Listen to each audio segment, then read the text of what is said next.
Close your eyes and drift back through the ages. Tonight, we journey into the forgotten corners of history, where ancient civilizations once flourished and mysterious rituals shaped daily life. Let the soft rhythm of these stories guide your mind into a calm, dreamlike state as we wander through the echoes of time.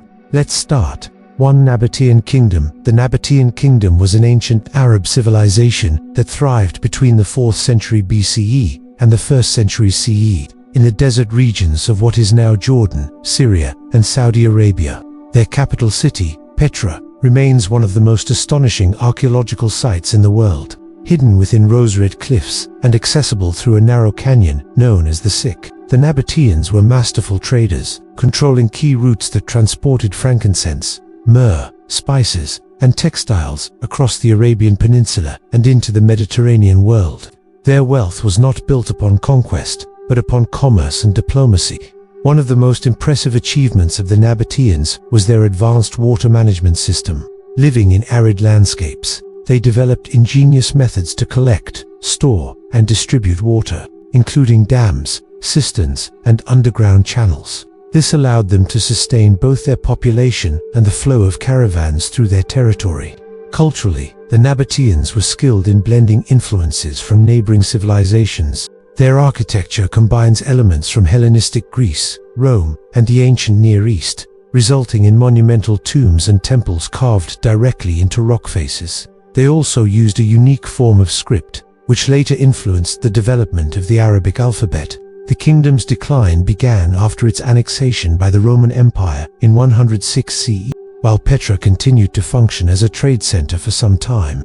Shifts in trade routes and a devastating earthquake in the 4th century weakened the city's importance. Over time, Petra was abandoned and forgotten by much of the world, only to be rediscovered by Western explorers in the 19th century. Today, the Nabatean legacy endures through the breathtaking ruins of Petra, a UNESCO World Heritage Site. The silence of its stone-carved facades tells the story of a people who mastered life in the desert and left behind a legacy of ingenuity, beauty, and resilience. To Vinca culture. The Vinca culture emerged in the Balkans around 570 BCE and is often considered one of the earliest advanced societies in Europe. Centered in present-day Serbia and parts of Romania, Bulgaria, and Bosnia, the Vinca people built large, well-organized settlements that predate the cities of Mesopotamia. Archaeologists have uncovered evidence of streets arranged in orderly patterns, suggesting a sophisticated approach to urban planning long before it became common in other regions.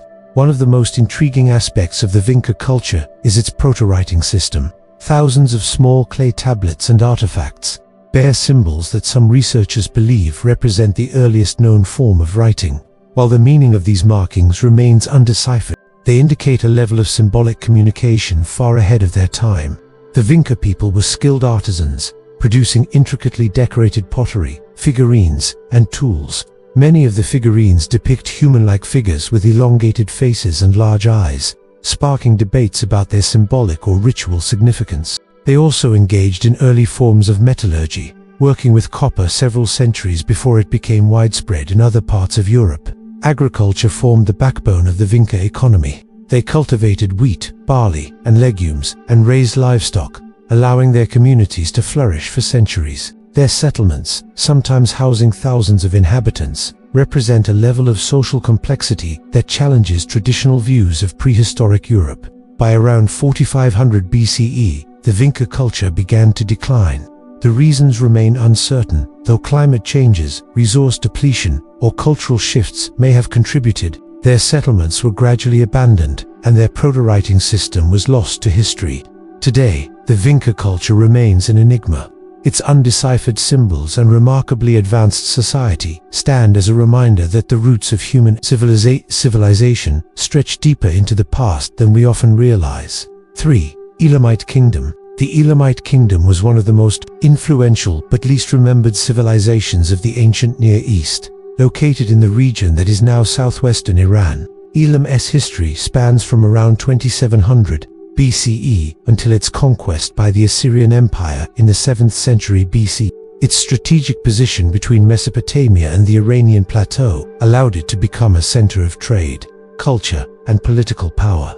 The Elamites were not a single unified people for most of their history. Instead, they were organized into a series of city-states, with Susa being the most prominent. Over time, these city-states formed alliances and rivalries, sometimes uniting under strong rulers to expand their influence across the region.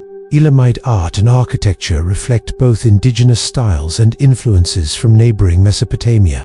They constructed impressive ziggurats, palaces, and temples, often decorated with intricate reliefs. Their language, known as Elamite, remains partially understood today and was written in a script adapted from Mesopotamian cuneiform. The kingdom played a significant role in regional politics, often clashing with powerful Mesopotamian states such as Akkad, Babylon, and Assyria. Despite these conflicts, the Elamites were adept at absorbing and adapting foreign influences while maintaining a distinct cultural identity. Religion was central to Elamite life.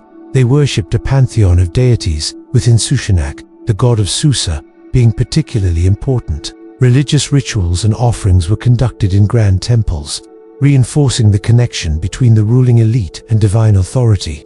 Elam's decline came through repeated invasions by Assyrian armies, culminating in the destruction of Susa in 647 BCE. Much of Elamite culture was absorbed into the rising Persian Empire, though elements of their language and traditions persisted. Today, Elam is often overshadowed by its Mesopotamian neighbors, yet its history reveals a civilization that bridged cultures, thrived in a competitive environment, and left an enduring mark on the ancient world. 4. DMT Kingdom. The Demount Kingdom emerged in the highlands of modern-day Eritrea and northern Ethiopia around the 10th century BC. It is considered one of the earliest complex societies in the Horn of Africa, predating the rise of the Aksumite Empire. Its strategic location between the Red Sea and the interior highlands gave it control over important trade routes that linked Africa with the Arabian Peninsula. The capital of DMT is believed to have been Yeha, a site still notable for its impressive stone temple, which remains one of the oldest standing structures in sub-Saharan Africa, built with carefully cut blocks of stone without mortar. The temple reflects architectural influences from the Sabaean culture of southern Arabia, suggesting active cultural exchange across the Red Sea. The DMT people were agriculturalists, cultivating grains and raising livestock in the fertile highlands. Their economy likely benefited from controlling trade in frankincense and myrrh, which were highly prized in the ancient world for religious and medicinal purposes. Archaeological evidence points to a sophisticated society with a class of elites who could command large building projects. Inscriptions found in South Arabian script revealed that DMT had connections with kingdoms across the Red Sea, and these connections likely shaped its political and cultural development. The reasons for the kingdom's decline remain unclear. It may have fragmented into smaller polities that later formed the foundation of the Aksumite Empire. While DMT is often overshadowed by its successor, it laid the groundwork for the region's later prominence in trade and culture. Today, the ruins of Yeha and scattered archaeological sites offer glimpses into a civilization that bridged Africa and Arabia, leaving behind enduring architectural and cultural legacies. 5. Aksumite Empire. The Aksumite Empire rose to prominence in the 1st century CE in what is now Ethiopia and Eritrea. Building on the cultural foundations laid by earlier kingdoms such as DMT, at its height, Aksum was a powerful trading empire, connecting the Roman world, India, and Africa through its Red Sea ports.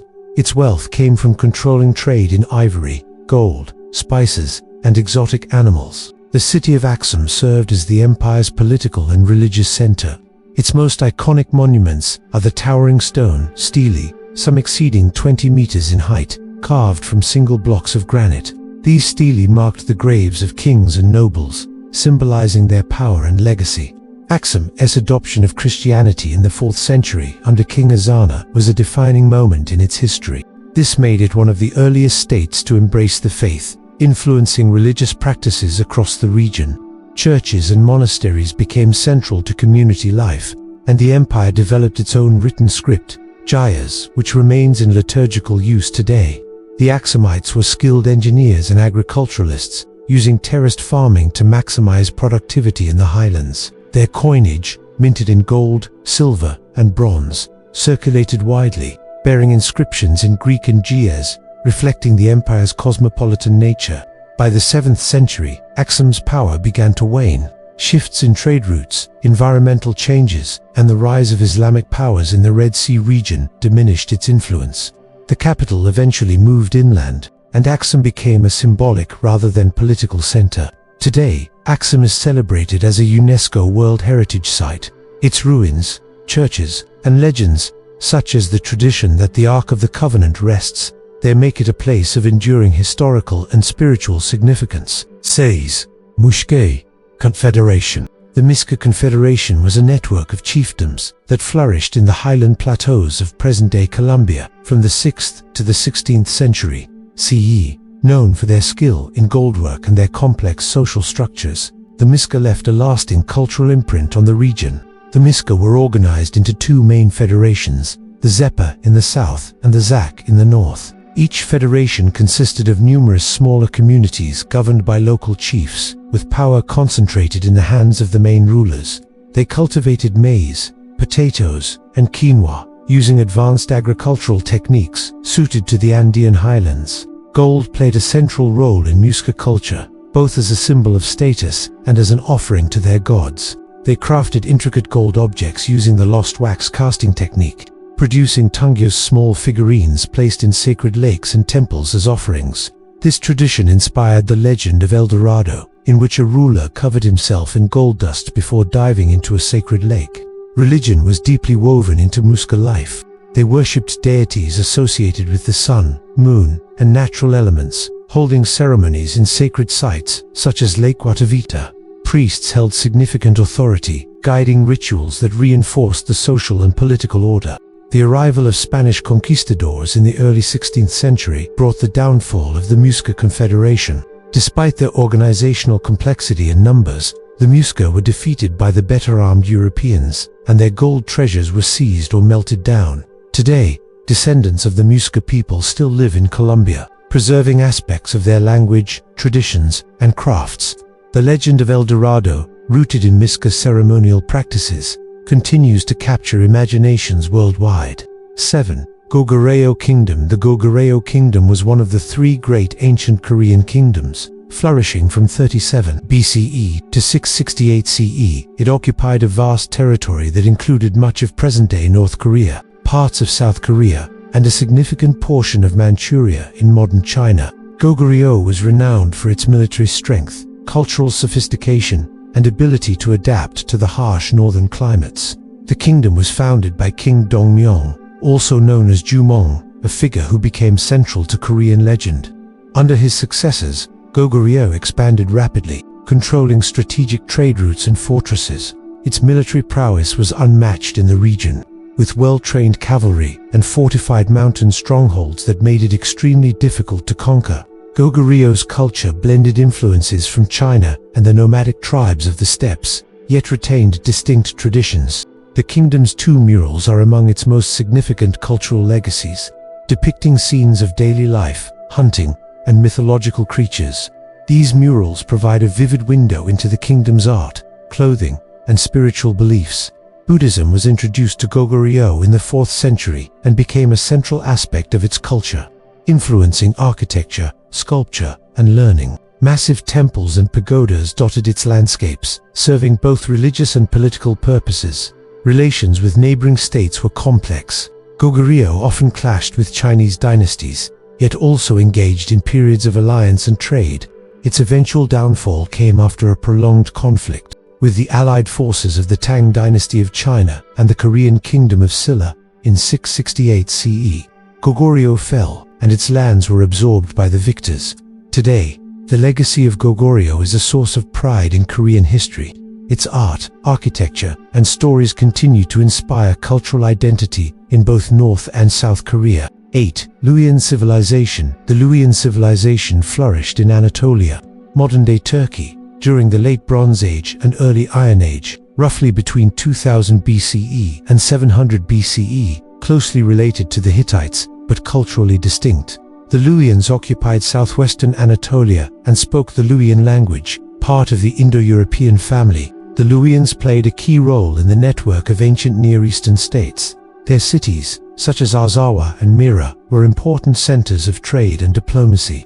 They are thought to have contributed significantly to the cultural and political dynamics of the region, often acting as intermediaries between the great powers of the age.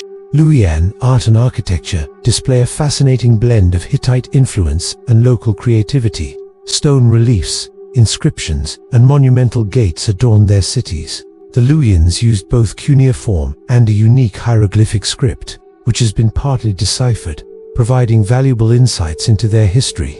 Mythology and religion were central to Luwian life. They worshipped a pantheon of gods similar to the Hittites, but with their own deities and rituals. Temples and shrines played a vital role in maintaining the balance between the divine and human realms. Following the collapse of the Hittite Empire around 1200 BCE, Luwian states continued to thrive independently for centuries. However, they eventually fell under the control of expanding empires, such as the Neo-Assyrian Empire. The rediscovery of Luwian culture in modern times has shed light on a civilization that acted as a bridge between the Aegean and Mesopotamian worlds. Their language, art, and political influence highlight the complexity of the ancient Anatolian landscape.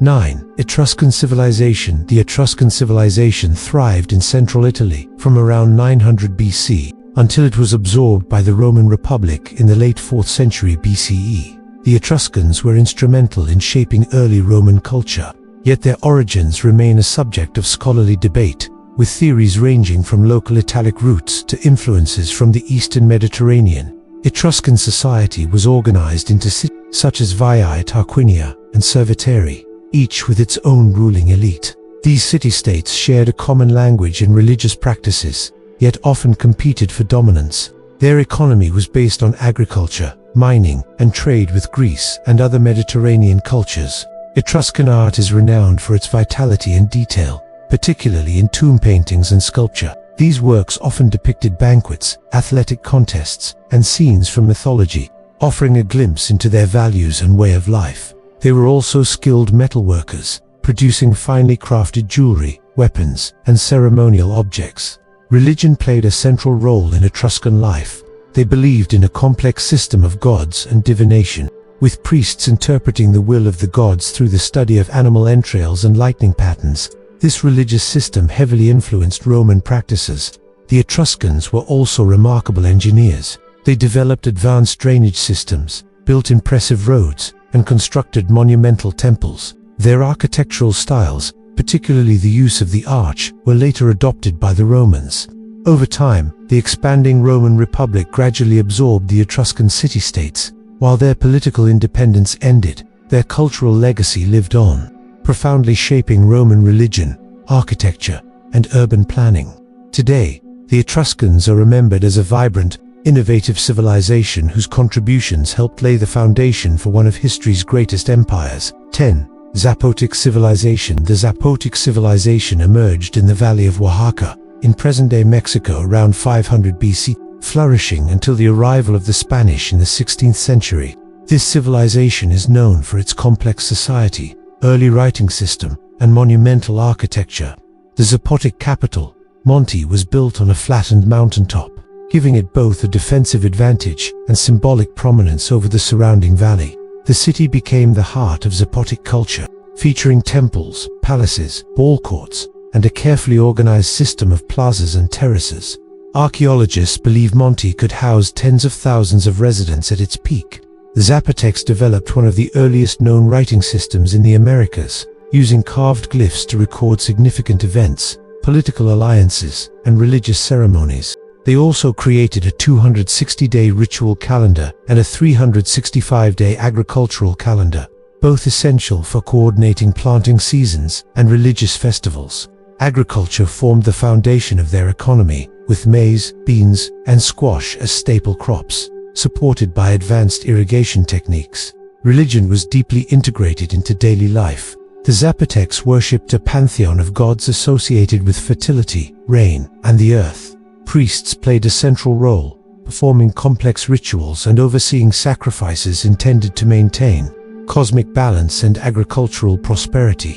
Warfare, often religiously motivated, was another defining element of their society, with captured enemies sometimes offered in sacrifice. Around Julingling CE, Monte began to decline, likely due to political fragmentation. Shifting trade networks and possible environmental pressures. However, Zapotic culture endured in other city-states within the region until Spanish colonization. Even today, Zapotic traditions remain alive in Oaxaca, where their descendants continue to speak the Zapotic language and maintain elements of their cultural heritage. Their archaeological sites, artifacts, and enduring traditions stand as a testament to one of Mesoamerica's most remarkable civilizations. 11. Khazar Khaganate. The Khazar Khaganate was a medieval Eurasian state that thrived from the 7th to the 10th century, controlling a vast area stretching from the Caspian Sea to the Black Sea. It occupied a strategic location along key trade routes linking Europe, the Middle East, and Central Asia. This allowed the Khazars to accumulate wealth by taxing and regulating the movement of goods such as furs, textiles, honey, grain, and slaves. The Khazars were of Turkic origin and established a unique dual kingship. The Khagan served as a spiritual figurehead, while the Bek acted as the political and military leader. This system enabled effective governance over a multi-ethnic population including Slavs, Bulgars, Alans, and other groups. One of the most unusual aspects of Khazar history is that the ruling elite converted to Judaism in the 8th or 9th century. While not all subjects followed suit, the elite's adoption of Jewish traditions allowed the Khazars to remain politically independent from both the Christian Byzantine Empire and the Muslim caliphates. The capital, Atil, was a bustling hub of commerce where traders from across Eurasia converged. Khazar diplomacy was highly strategic. They often played larger powers against each other to maintain sovereignty. Their military strength, bolstered by skilled cavalry, helped secure their borders and protect trade. The Khaganate began to weaken in the 10th century due to internal strife and external pressure, particularly from the rising Kievan Rus. By the mid-10th century, defeats in battle signaled their decline, and their state eventually dissolved. Today, the Khazars remain a subject of fascination among historians due to their unique religious identity and critical role in shaping medieval trade networks. 12. Nok culture. The Nok culture, flourishing in present-day central Nigeria between 1500 BCE and 500 CE, is one of the oldest known complex societies in sub-Saharan Africa. The Noke are celebrated for their remarkable terracotta sculptures, which depict human figures with elaborate hairstyles, intricate jewelry, and expressive facial features. These artifacts suggest a sophisticated artistic tradition and may have served religious or ceremonial purposes. The Noek were skilled agriculturalists, cultivating crops such as millet, sorghum, and yams, and raising livestock including goats and cattle. Significantly, they were among the first West African cultures to smelt iron. This technological advancement revolutionized their tools and weapons, boosting agricultural productivity and hunting efficiency. The spread of iron technology from the Noke likely influenced later West African civilizations.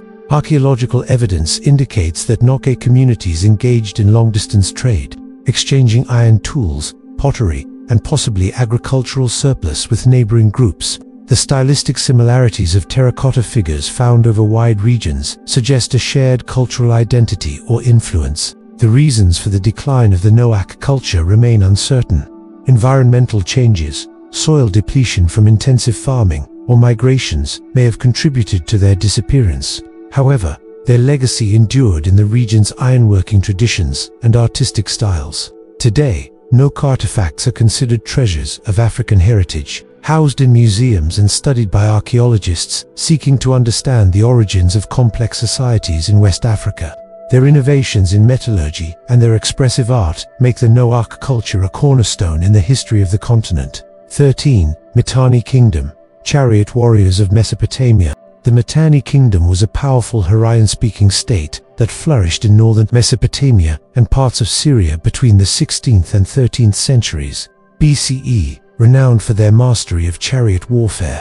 The Mitanni played a crucial role in shaping the political and military dynamics of the Late Bronze Age. Their capital, Washakani, has yet to be conclusively located, adding a layer of mystery to their history. The Mitanni were skilled horse trainers, and their expertise in breeding and managing horses made them highly effective in chariot-based combat. They developed sophisticated techniques for harnessing horses, which spread to neighboring civilizations, influencing the military tactics of the Hittites, Egyptians, and Assyrians. Chariots allowed for speed, maneuverability, and devastating impact on the battlefield, making the Mitanni feared opponents. Politically, the Mitanni maintained a network of alliances and rivalries, often allying with Egypt against the Hittites. The famous Amarna letters revealed diplomatic correspondence between Mitanni kings and Egyptian pharaohs, highlighting their prominence in international relations. These alliances were cemented through royal marriages and exchanges of luxury goods. Religion in the Mitanni kingdom reflected a blend of Hurrian traditions and Indo-Aryan influences. Some of their deities, such as Mitra, Varuna, and Indra, have parallels in Vedic traditions, suggesting cultural exchanges with Indo-European peoples. This syncretism enriched their spiritual life and distinguished them from neighboring cultures. The decline of the Mitanni came in the late 14th century BCE, as internal strife and external pressures from the Hittites and Assyrians weakened their power. The Assyrians eventually conquered the Mitanni, absorbing their territories and people into their growing empire. Despite their disappearance, the Mitanni left a lasting legacy in the art of war, horsemanship, and diplomacy. Their innovations in chariot warfare influenced generations of military leaders, and their role in the political theater of the ancient Near East remains a fascinating chapter in history. 14. Tartessos, the lost Iberian kingdom. Tartessos was an ancient civilization that thrived in the southwest of the Iberian Peninsula, in what is now Andalusia, Spain. From around the 9th to the 6th centuries BCE, described by Greek historians as a wealthy and advanced society, Tartessos became a center of trade, culture, and metallurgy.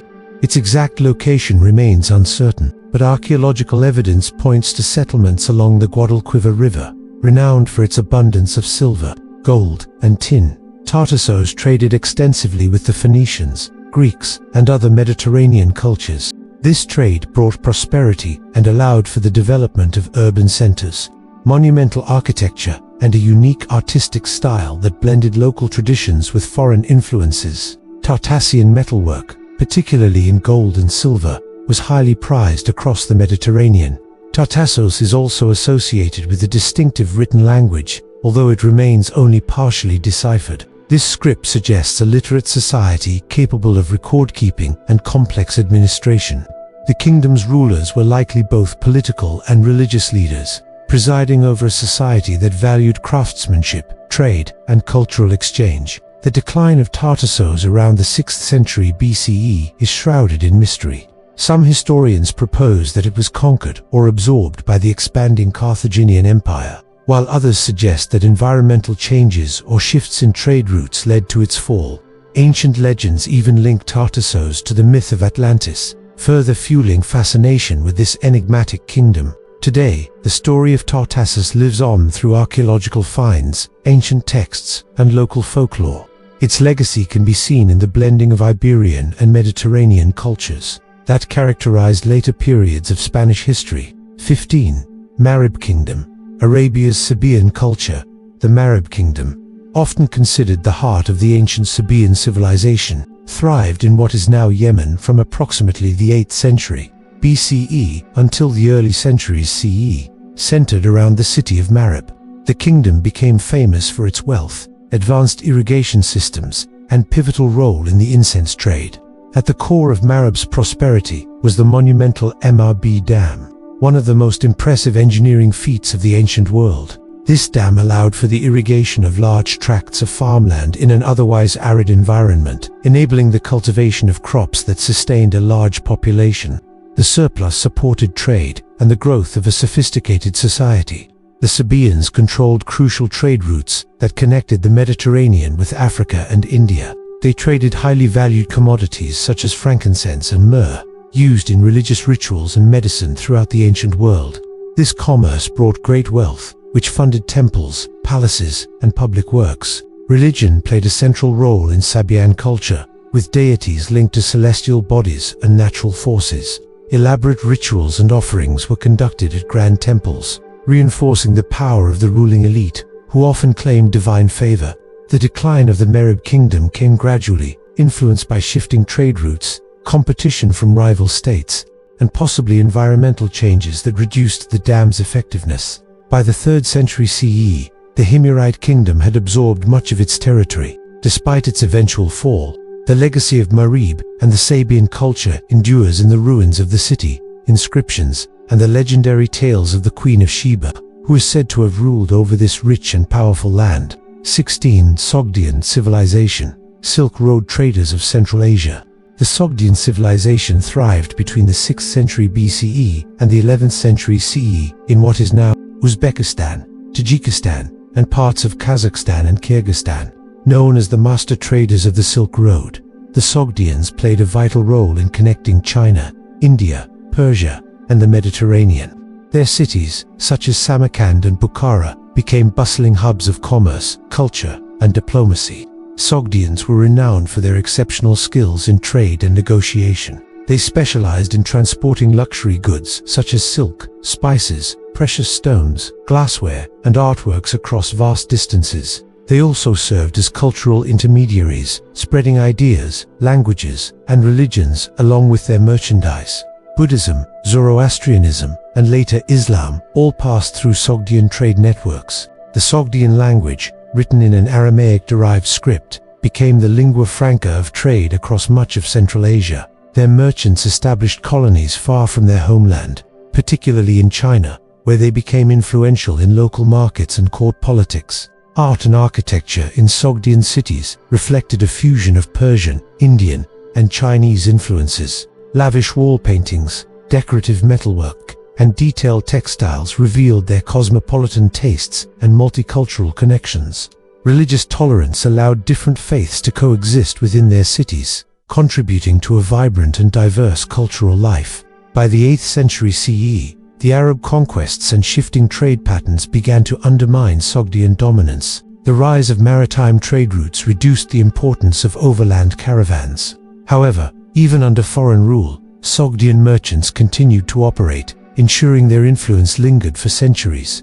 Today, the legacy of the Sogdians can be seen in the cultural and artistic heritage of Central Asia. Their role as connectors of civilizations remains one of the most fascinating aspects of the Silk Road's history. 17. Wari Empire. Pre-Inca Highland power. The Wari Empire flourished in the Andean highlands of present-day Peru between approximately 600 and 1100 CE. Centuries before the rise of the Inca, the Wari created one of the first large-scale empires in South America, uniting diverse regions through a combination of military strength, administrative skill, and infrastructural development. Their capital, also called Wari, was located near modern-day Ayacucho. It served as the political, economic, and religious center of the empire. From there, an extensive network of roads connected provincial centers, facilitating communication, trade, and troop movement. This road system would later be expanded and perfected by the Inca. The Wari developed advanced agricultural techniques to support their population, including terracing and irrigation systems adapted to the challenging Andean environment. They grew crops such as maize, potatoes, and quinoa, which were stored in large state-controlled warehouses for redistribution during shortages.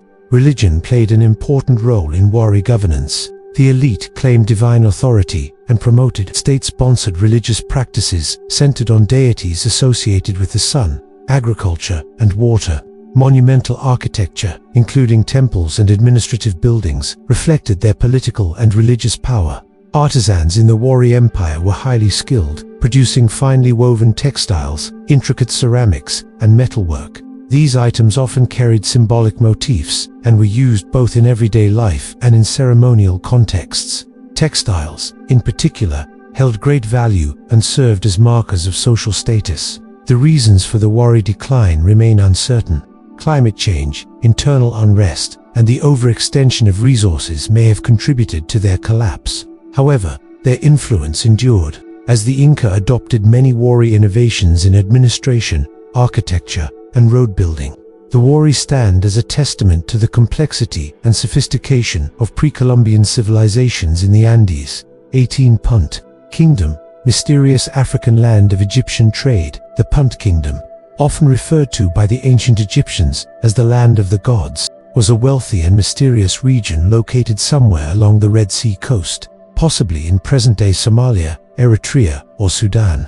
Punt was a vital trading partner of ancient Egypt for over 1,000 years, from the Old Kingdom c. 2500 BCE to the New Kingdom c. 1100 BCE. Egyptian records, especially from the reign of Queen Hatshepsut, describe elaborate expeditions to Punt. These voyages brought back gold, ivory, exotic animals, aromatic woods, and especially frankincense and myrrh, precious resins used in religious rituals, medicine, and cosmetics.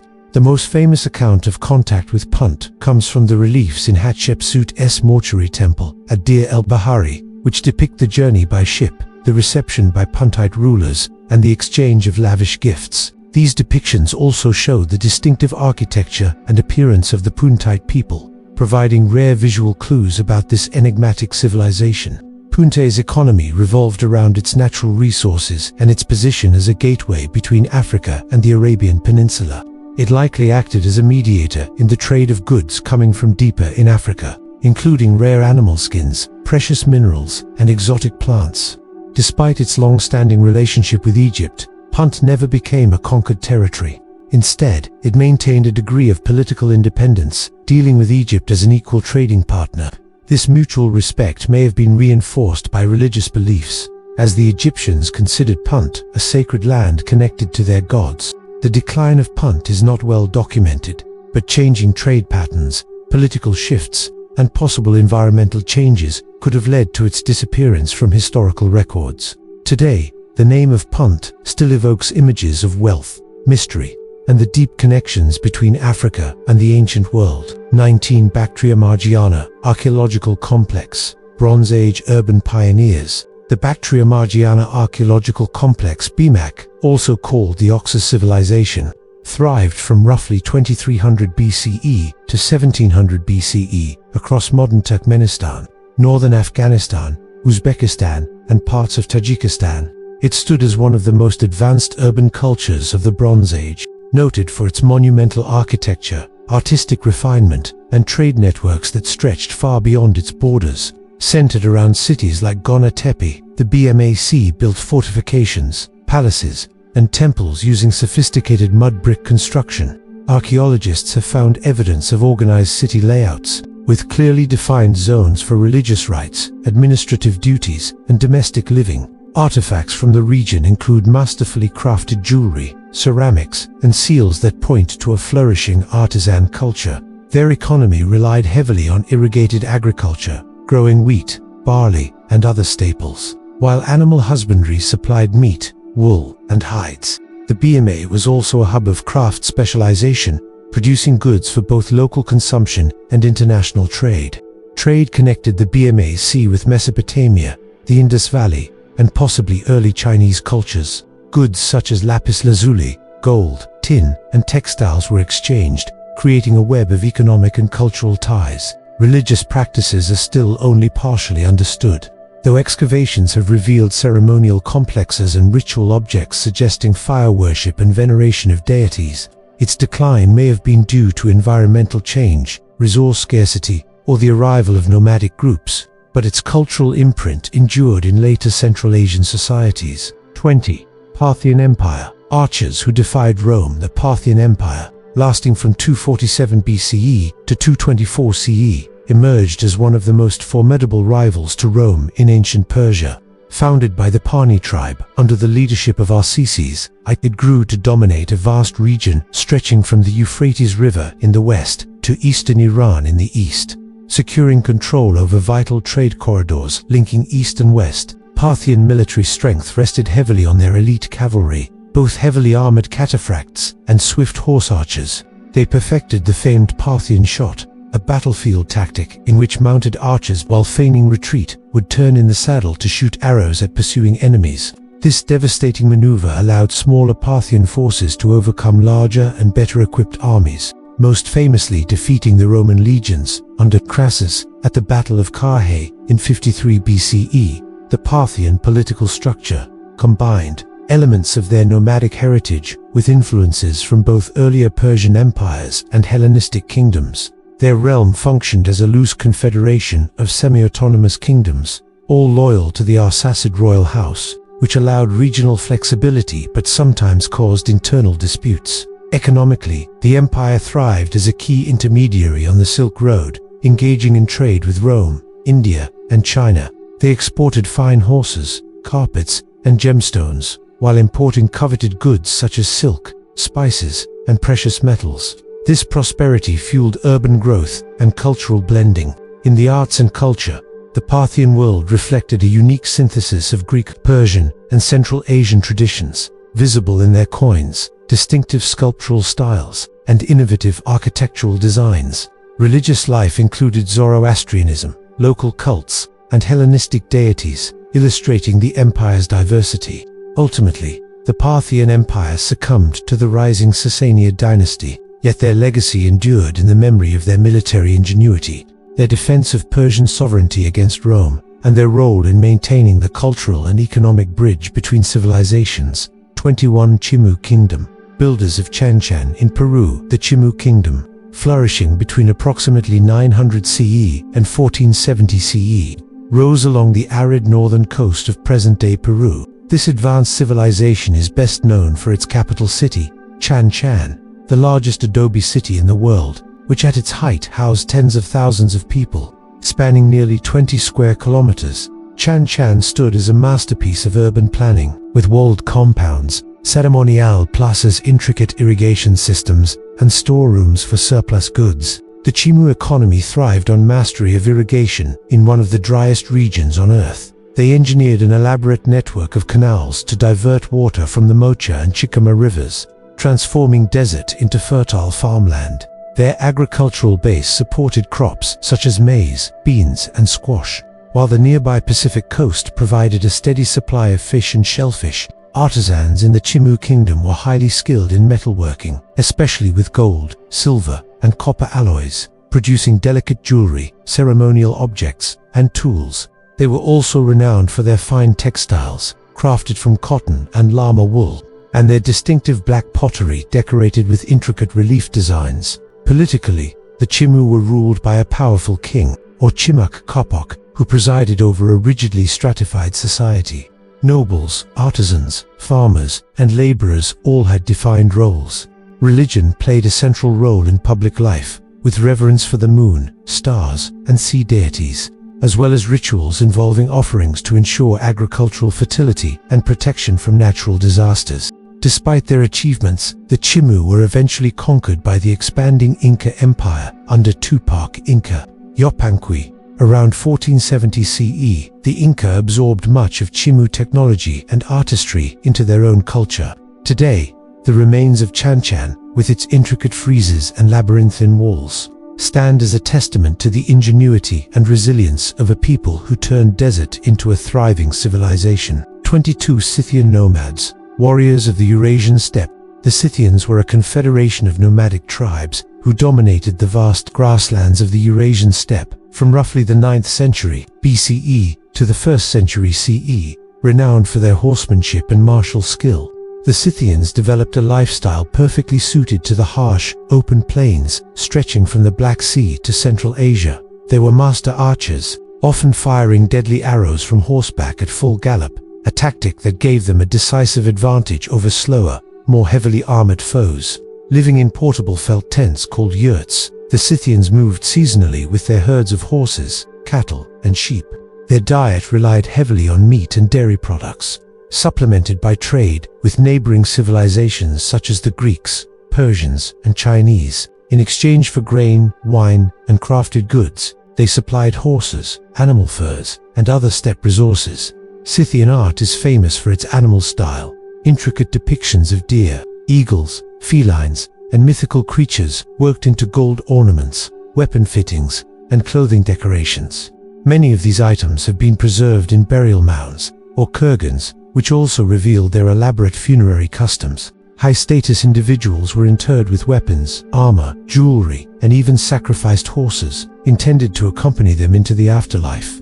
Politically, the Scythians were loosely organized under tribal chieftains, with alliances shifting based on warfare, trade, and kinship ties. They played a major role in ancient geopolitics, at times raiding or allying with great powers like the Achaemenid Persian Empire. Herodotus wrote extensively about their customs, describing them as fierce yet pragmatic warriors who valued freedom and mobility above all. By the early centuries CE, the Scythians had largely been absorbed or displaced by other nomadic groups, such as the Sarmatians. However, their legacy endures in the cultural traditions and military tactics of later steppe peoples.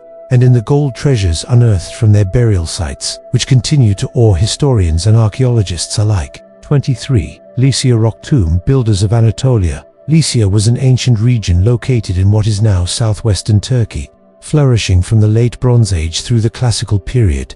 Its people, the Lycians, were famed for their distinctive funerary architecture, monumental rock-cut tombs carved into sheer cliffs, often adorned with intricate reliefs depicting mythological scenes and local heroes. These tombs, many of which still stand today, were designed to honor the dead and display the wealth and status of elite families. Lycia's geography, characterized by rugged mountains and a jagged coastline, encouraged a degree of isolation that allowed its culture to develop independently. The Lycians spoke an Indo-European language written in their own script, later transitioning to Greek under Hellenistic influence. Their economy blended agriculture, producing olives, grapes, and grains, with maritime trade, as their coastal cities, such as Xanthos, Patara, and Myra, served as important ports, linking the Aegean and Eastern Mediterranean worlds. Governance in Lycia was unusual for the ancient world. It featured a form of confederation known as the Lycian League, in which member cities sent representatives to a central assembly. This system allowed for shared decision-making while preserving local autonomy, and it was later praised by writers such as Strabo and even influenced modern ideas of federalism. Lycia came under the sway of larger empires over time, including Persia, Athens, and eventually Rome, yet it retained much of its cultural identity. Religious life centered around a pantheon that blended indigenous deities with Greek gods, and sanctuaries played a role in both civic and spiritual life. By late antiquity, Lycia had been fully absorbed into the Byzantine Empire, and many of its cities declined. Nevertheless, its rock-cut tombs and ruins remain among the most striking archaeological landmarks in the Mediterranean, preserving the legacy of a seafaring, independent-minded people. 24. Urartu Kingdom. Fortress, Lords of Armenia. The Urartu Kingdom, flourishing between the 9th and 6th centuries BC, occupied the highlands surrounding Lake Van in what is now eastern Turkey, Armenia, and northwestern Iran.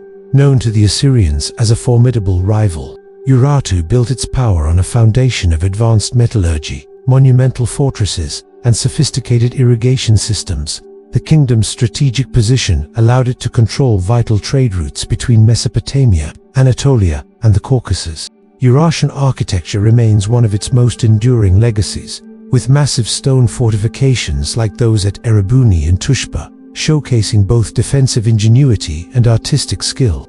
These citadels housed royal palaces, temples, and storerooms, all decorated with intricate reliefs and inscriptions in the Urartian language, a distant relative of Hurrian. Agriculture was the backbone of Urartu's economy, supported by advanced irrigation that transformed the mountainous terrain into fertile farmland. They cultivated grains, fruits, and vineyards, while herding cattle and sheep.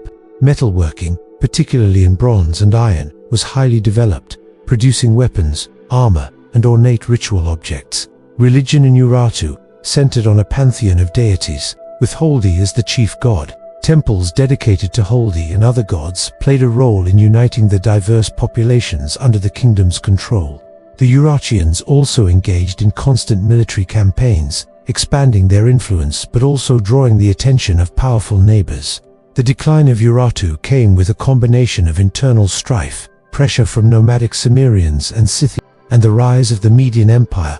Despite their fall, the Urartian legacy influenced later Armenian culture, architecture, and statecraft. 25. Hala Kingdom. The lost civilization of Ethiopia. The Hala Kingdom, also known as the city builders of Hara, flourished in the Horn of Africa between the 10th and 15th centuries CE. Located in present-day eastern Ethiopia, the Hala people left behind impressive ruins, intricate stone architecture, and oral traditions that hint at a once powerful and cosmopolitan society. The Hala were known for constructing fortified towns and cities with carefully planned layouts, multi-story buildings, and stone walls that still stand today in partial ruins. These structures suggest a high degree of engineering knowledge and an organized government capable of large-scale urban planning. The kingdom's location along important trade routes connected it to the Red Sea, Arabian Peninsula, and the wider Indian Ocean world. Archaeological evidence points to a thriving trade economy, with imported goods such as Chinese ceramics, Middle Eastern glassware, and Indian textiles found in Hala sites. This suggests the Hala acted as intermediaries in the exchange of African gold, ivory, and other commodities for foreign luxuries. Religion in the Hala kingdom appears to have been diverse, with Islamic influences blending with local traditions. Mosques with distinct architectural styles indicate early and deep connections with the Islamic world, while oral histories speak of a prosperous and scholarly society. The disappearance of the Hala kingdom remains a mystery, though theories include climate change, shifting trade routes, and political upheaval. Local legends speak of a sudden abandonment, adding to the air of enigma surrounding the Hala. 26. Himyarite Kingdom, Yemen's incense traders. The Himyarite kingdom dominated southwestern Arabia from roughly 110 BCE to 525 CE, ruling much of what is now Yemen. Its influence stemmed from its control of the incense trade, a network that funneled frankincense and myrrh prized in temples, perfumes, and medicine across the Mediterranean, Africa, and Asia. Positioned at the crossroads of maritime and overland caravan routes, Himyar grew wealthy as both a trading power and a cultural bridge. The Himyarites inherited the engineering expertise of earlier South Arabian kingdoms, creating advanced irrigation systems that captured seasonal rains and distributed water to terraced farms in the highlands. They cultivated grapes for wine, wheat for bread, and dates for sustenance, while raising cattle, goats, and camels. This agricultural surplus supported dense populations and underpinned long-distance commerce. Their capital, Zafar, rose as a vibrant political and economic hub, adorned with monumental palaces, fortified walls, and public inscriptions carved in the ancient South Arabian script. Himyarite rulers excelled in diplomacy, deftly balancing relationships with Rome, Persia, and neighboring Arab tribes, often leveraging one power against another to preserve autonomy. In the late 4th century CE, the kingdom underwent a dramatic religious transformation, shifting from traditional polytheism to Judaism. While this may have reflected genuine spiritual change, it also carried political weight, aligning Himyar with Jewish communities and countering Christian influences in the region.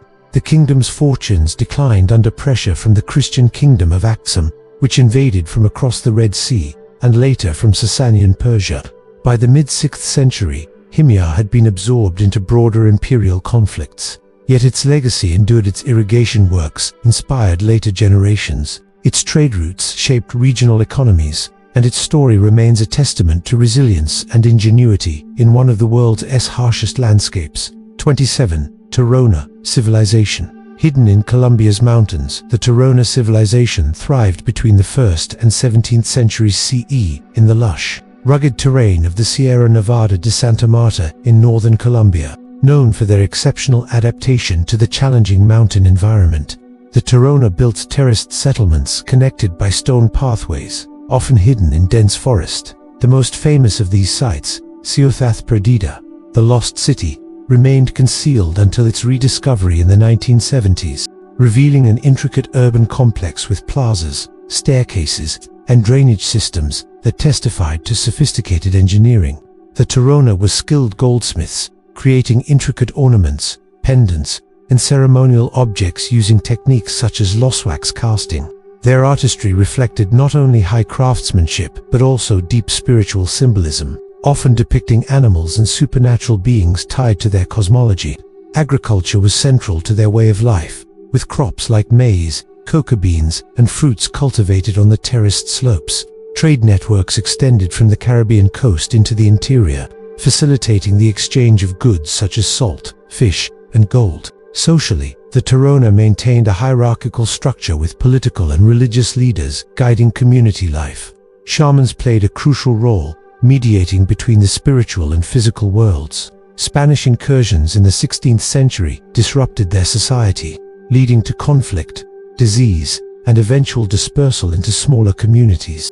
However, the descendants of the Torona, including the Kogi, Arhuaco, and Waiwa peoples, still inhabit the Sierra Nevada and preserve much of their ancestral knowledge and traditions. The legacy of the Torona lies not only in the archaeological wonders they left behind, but also in the living cultures that continue to guard their sacred mountains. Their story is one of resilience, harmony with nature, and enduring spiritual connection to the land. 28. Kushan Empire, cultural bridge of Asia. The Kushan Empire emerged in the 1st century CE, founded by the USE nomads, who migrated from Central Asia into Bactria and then expanded into northern India, Pakistan, and Afghanistan. At its height, the Kushan realm stretched from the Oxus River to the Ganges, controlling a vital section of the Silk Road and serving as a conduit for cultural, religious, and economic exchange. Under rulers such as Kayula, Cadphises, and Kanishka the Great, the Kushans fostered an environment of cosmopolitanism and tolerance.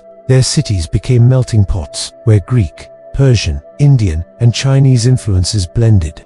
They adopted Greek-style coinage, featuring both Hellenistic gods and local deities, and supported the spread of Buddhism, facilitating the transmission of Buddhist art, scripture, and thought into Central Asia and China. Kanishka's reign in particular marked a golden era for Buddhist patronage, with monumental stupas and monasteries built throughout the empire. Gondara art, with its distinctive Greco-Buddhist style, flourished under Kushan rule, producing masterpieces that blended classical realism with Buddhist themes. The Kushans also played a pivotal role in long-distance trade, exporting silk, spices, gems, and textiles to Rome and importing glassware, wine, and precious metals. Their control over mountain passes allowed them to tax and protect caravans, ensuring prosperity. By the 3rd century CE, the empire began to fragment under pressure from the Sassanid Empire in the west and the Gupta Empire in the east. Despite their decline, the Kushans left a profound legacy as cultural intermediaries whose openness and innovation shaped the course of Asian history. 29. Shilla Kingdom. Korea's golden dynasty. The Shilla Kingdom ruled much of the Korean peninsula from 57 BCE to 935 CE, eventually uniting the peninsula under its authority in 668 CE. It is remembered as a period of great cultural, artistic, and scientific advancement, often referred to as Korea's Golden Age. Centered in present-day Jeju, the Shilla court fostered a highly sophisticated society influenced by Confucian, Buddhist, and indigenous traditions. Buddhism became the state religion in the 6th century, inspiring the construction of magnificent temples such as Bulgaksa and the carving of the Siakuram Grotto, both now UNESCO World Heritage Sites. The Shilla elite embraced elaborate burial customs, interring royals in large earthen mounds filled with gold crowns, jewelry, and luxury goods that reflected their wealth and craftsmanship. The kingdom's economy thrived through agriculture, iron production, and trade with China and Japan. The adoption of Chinese-style governance and legal systems enhanced administrative efficiency, while the Hwarang, an elite youth warrior corps, embodied ideals of loyalty, honor, and martial skill. Shilla's unification of the peninsula brought about a flourishing of art, science, and literature, with advances in astronomy, printing, and metallurgy. However, internal power struggles and peasant uprisings in the 9th century weakened the state, leading to its eventual fall to the Goryeo dynasty. Despite its decline, the Shilla kingdom's cultural and spiritual achievements left an indelible mark on Korean identity. The treasures of this era, from golden crowns to Buddhist sculptures, continue to testify to the brilliance of Korea's golden dynasty. 30. Phrygian Kingdom. Land of King Midas legend. The Phrygian kingdom rose to prominence in the central Anatolian highlands around the 12th century BCE, following the decline of the Hittite Empire. Known for its rich mythology, most famously the legend of King Midas and his golden touch, Phrygia was more than just a land of stories. It was a formidable kingdom that blended Anatolian traditions with influences from Greece and the Near East, producing a distinctive and enduring culture. The capital city, Gordion, was a hub of political, economic, and cultural life. Archaeological excavations at Gordion have revealed massive fortifications, administrative buildings, and a royal necropolis containing some of the largest burial mounds in Anatolia. The most famous of these tombs is believed to have belonged to King Midas or one of his close relatives. Within these burial sites, richly decorated wooden furniture, fine textiles, and imported luxury goods testify to the kingdom's wealth and extensive trade connections. Phrygia was a center for textile production, especially wool, which was highly prized throughout the ancient world. Their artisans were skilled in wood carving, metalwork, and monumental stone sculpture, leaving behind intricate reliefs and colossal rock-cut monuments, such as the Midas Monument at Yatsalikaya, which likely served religious or ceremonial purposes. Religion in Phrygia revolved around the worship of the great mother goddess Cybele, a powerful fertility and nature deity. Her cult spread far beyond Phrygia, influencing religious practices in Greece and Rome. Festivals dedicated to Cybele featured music, dance, and sometimes dramatic rituals meant to ensure the fertility of the land and the prosperity of the people. The Phrygian kingdom's decline began in the 7th century BCE with invasions by the Cimmerians, followed by periods of domination by Lydia, Persia, and eventually incorporation into Alexander the Great's empire. Despite its fall as a political power, Phrygia's cultural and mythological legacy endured, especially through the enduring tales of King Midas and the worship of Cybele, ensuring its place in the tapestry of ancient civilizations. 31. Toltec civilization. Influences of the Aztecs. The Toltec civilization flourished in central Mexico between the 10th and mid-12th centuries CE, centered around their capital city of Tula. Revered by the later Aztecs as cultural forerunners, the Toltecs were credited with introducing architectural styles, religious practices, and political structures that deeply influenced Mesoamerican history. Tula was a city of grand ceremonial complexes, pyramids, and colonnaded halls, often decorated with intricate relief carvings depicting warriors, jaguars, and eagles. Among the most iconic remains are the Atlantean statues towering stone warrior figures that once supported temple roofs.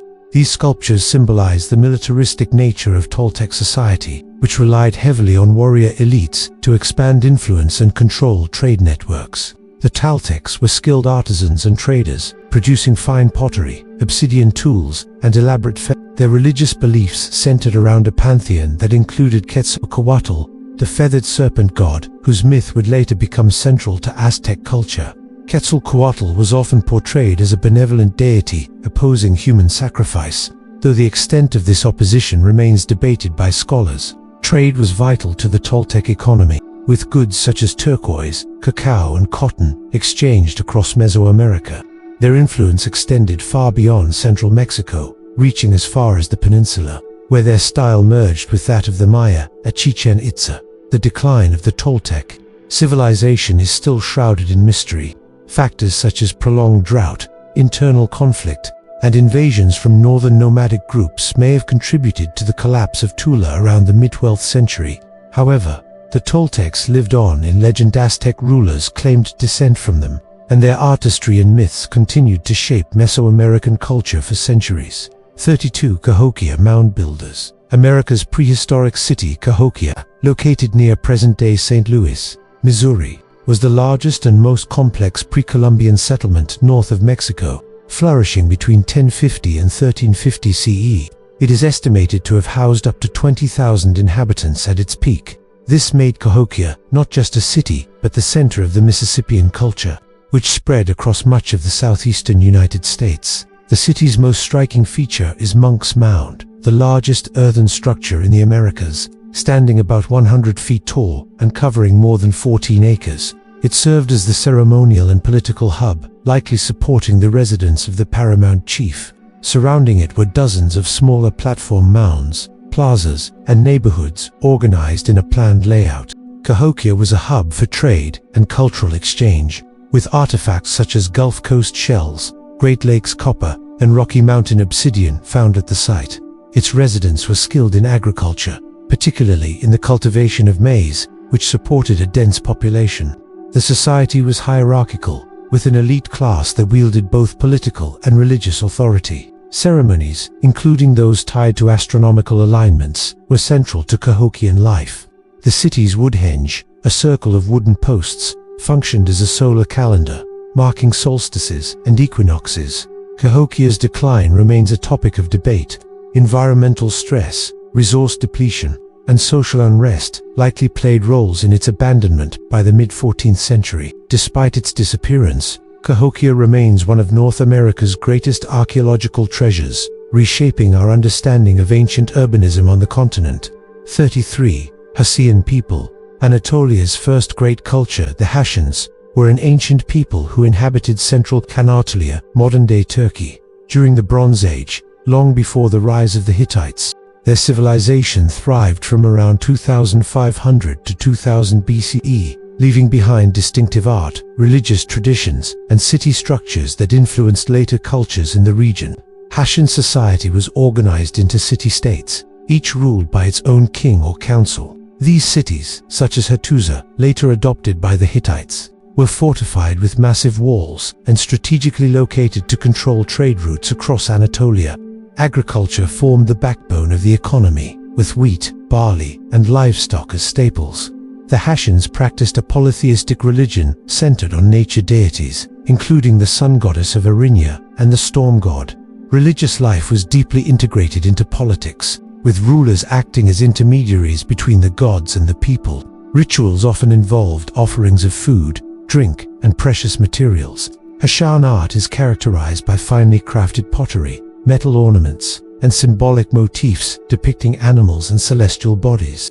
Their craftsmanship and iconography would influence the Hittites, who absorbed much of Hashan culture after taking control of the region. While the Hashans eventually vanished as a distinct ethnic group, their legacy endured in the traditions and language of the Hittite Empire.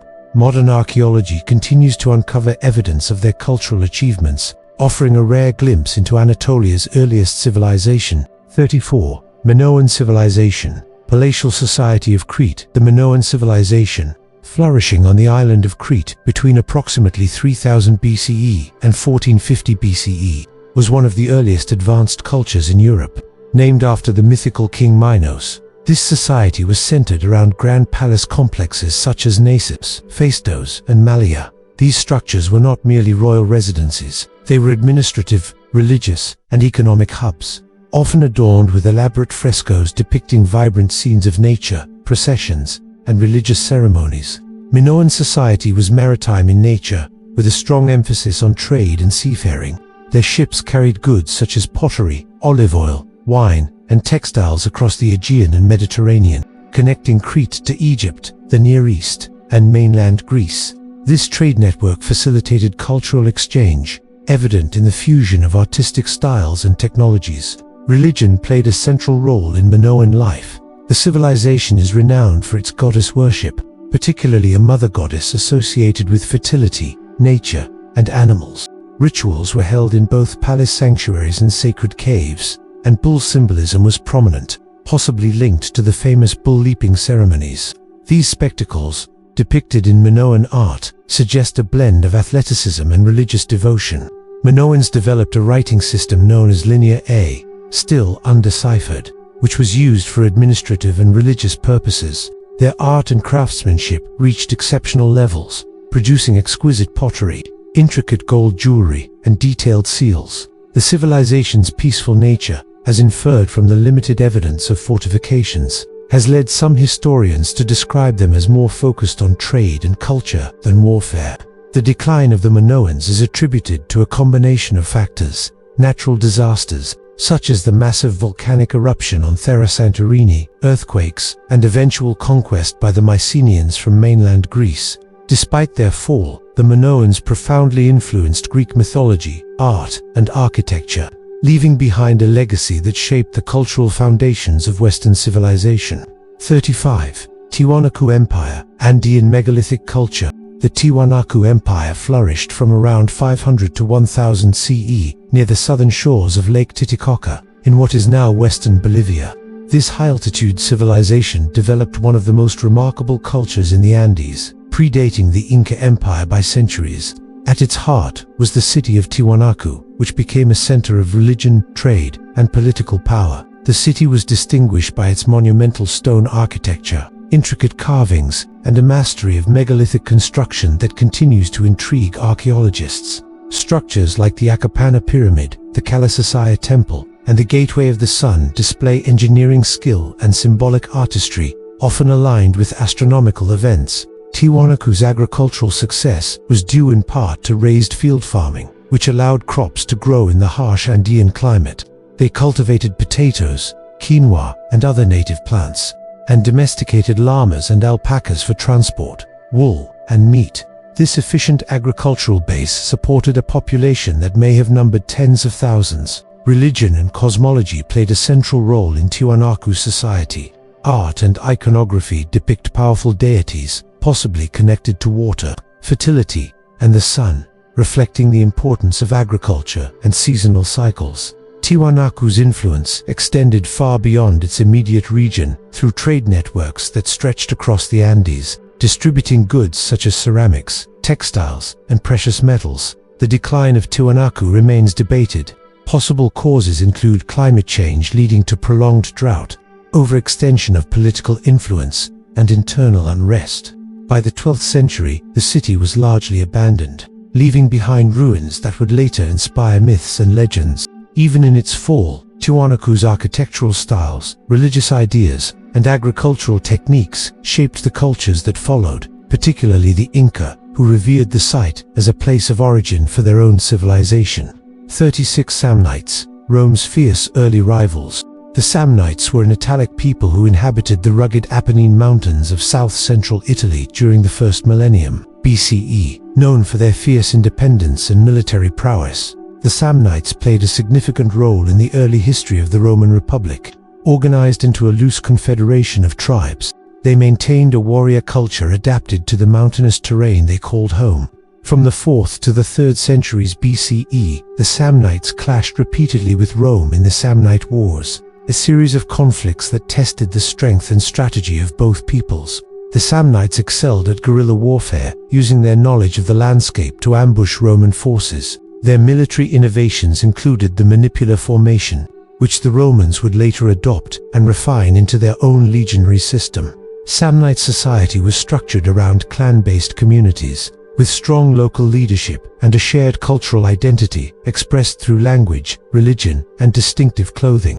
Archaeological finds reveal intricate metalwork, decorated weaponry, and vibrant jewelry, underscoring their craftsmanship. Religion held an important place in Samnite life, with deities connected to war, nature, and fertility. Rituals often took place in sacred groves or open-air sanctuaries. The Samnites also participated in regional trade, exchanging livestock, iron tools, and other goods with neighboring Italic peoples and Greek colonies.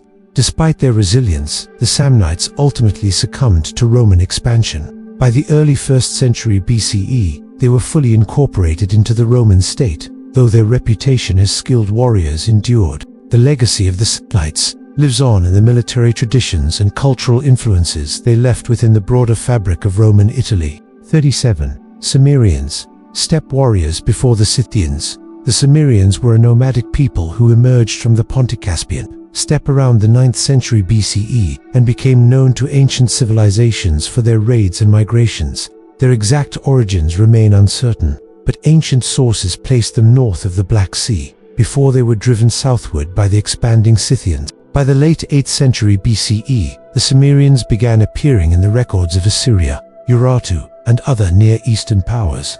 They were formidable horsemen and archers, using their mobility to strike quickly and disappear before large armies could respond. Their campaigns brought them into Anatolia, where they overthrew the Phrygian kingdom and later clashed with the Lydians. The Cimmerians' reputation as fearsome warriors was matched by their adaptability.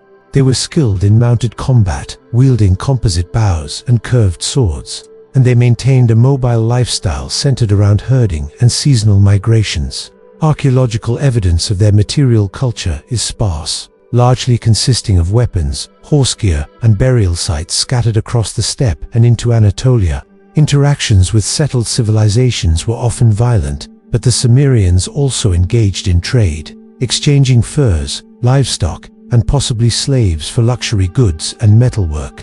Despite their military successes, they eventually faded from history as the Scythians expanded into their former territories, absorbing or displacing them. By the 6th century BCE, the Cimmerians had vanished as a distinct people, surviving only in the chronicles of the civilizations they encountered. Their legacy lies in the enduring image of the steppe warrior, a figure that would reappear in various forms throughout Eurasian history, from the Scythians to the Mongols.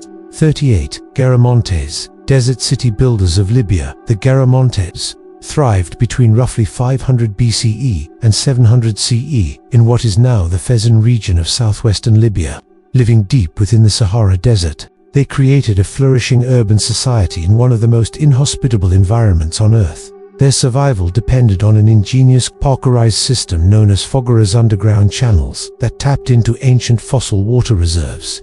These channels stretched 4 kilometers beneath the sand, feeding date palm groves, grain fields, and vegetable gardens. Such engineering allowed the Garamantes to sustain permanent settlements despite the arid climate.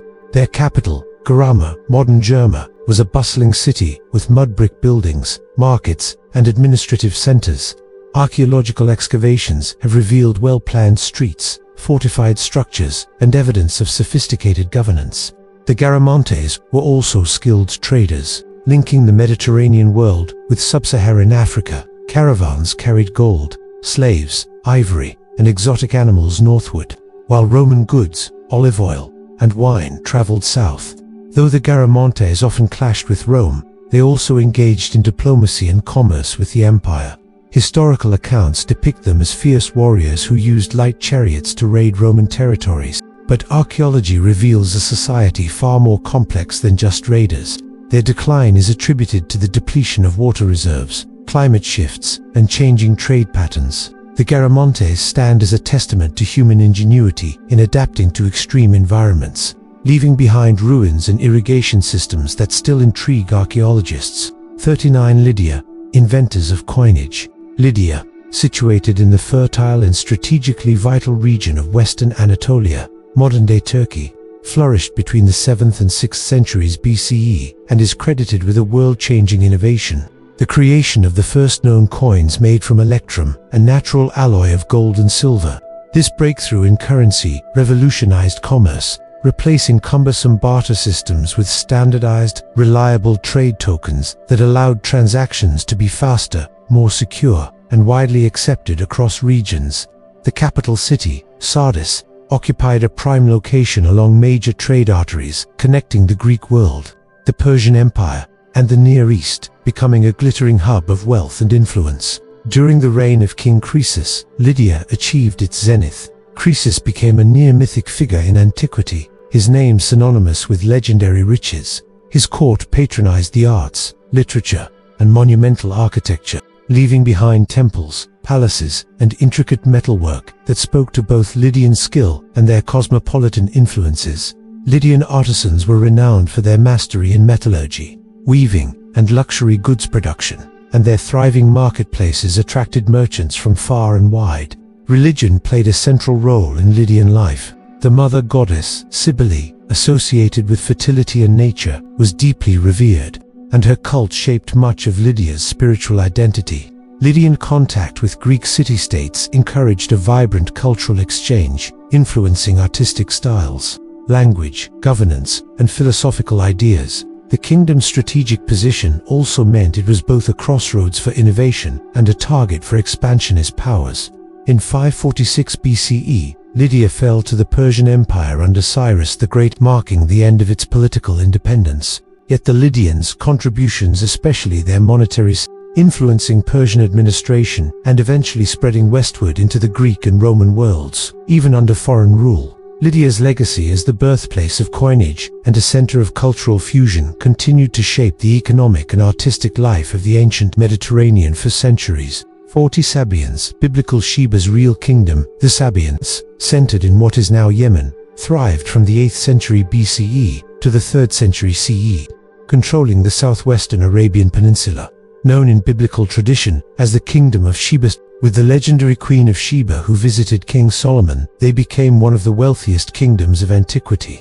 Their prosperity was rooted in the incense trade, as frankincense and myrrh from southern Arabia were in high demand in Egypt, Mesopotamia, Greece, and Rome. Camel caravans traversed the desert, moving these goods along trade networks that stretched thousands of miles. Their capital, MRB, showcased remarkable engineering, most famously the MRB Dam, built of stone and clay. It was one of the ancient world's largest irrigation systems, transforming desert valleys into fertile farmland. This agricultural abundance sustained a dense urban population and allowed for monumental architecture, including temples dedicated to the moon god Al-Ma. Inscriptions in Old South Arabian script, carved into stone, reveal political treaties, religious dedications, and detailed records of trade agreements. Politically, the Sabaeans were skilled diplomats. They maintained alliances and rivalries with neighboring Arabian tribes, the powerful Himyarite kingdom, and foreign empires like the Egyptians and Assyrians. Their strategic location at the crossroads of Africa, Arabia,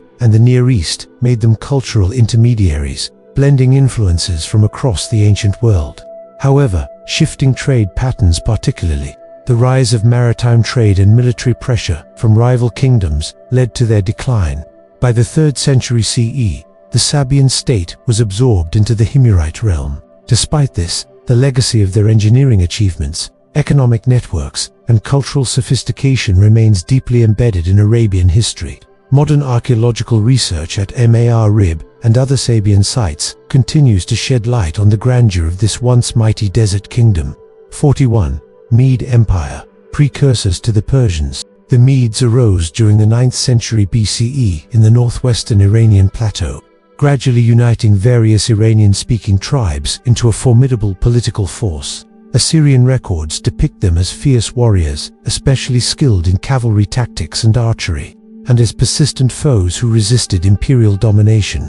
By the late 7th century BCE, under the leadership of King Sia, the Medes consolidated their territory and forged a powerful alliance with the Neo-Babylonian Empire. Their most famous military achievement came in 612 BCE, when this alliance conquered the Assyrian capital of Nineveh, ending Assyria's supremacy in the Near East. The Median capital, Ecbatana, modern Hamadan, Iran, was described by Greek historians as a city of extraordinary beauty, featuring concentric defensive walls, lavish palaces, and storerooms filled with treasures. The Medes organized their empire into satrapy-like provinces, laying the administrative groundwork later perfected by the Persians. Their art and dress reflected a blend of Iranian and Mesopotamian influences, with richly patterned textiles, ornate metalwork, and elaborate equestrian gear. Though their independent rule lasted less than a century, the Medes shaped the political and cultural framework of the Achaemenid Persian Empire. Around 550 BCE, Cyrus the Great absorbed the Medes into his expanding dominion, but rather than destroying their influence, he incorporated Median nobility into his court and military. The Medes thus occupy a unique place in ancient history as both conquerors and precursors. Their military campaigns shifted the balance of power in the Near East, and their governance model endured for centuries. Even after their political absorption, the prestige of Median heritage persisted, symbolizing a foundational chapter in the rise of Iranian civilization. 42. Eblate Kingdom. Archive keepers of Syria. Ebla, an ancient city in modern northwestern Syria, flourished between c. 2500 and 1600 BCE, emerging as one of the most sophisticated urban centers of the Bronze Age. Strategically situated between Mesopotamia, Anatolia, and the Levant, Ebla grew wealthy from controlling trade in textiles, metals, timber, and agricultural goods, while importing luxury items like lapis lazuli from Afghanistan and silver from Anatolia. The city's most astonishing discovery came in the 1970s, when archaeologists unearthed a royal archive of over 17,000 clay tablets, written in Sumerian and Eblat.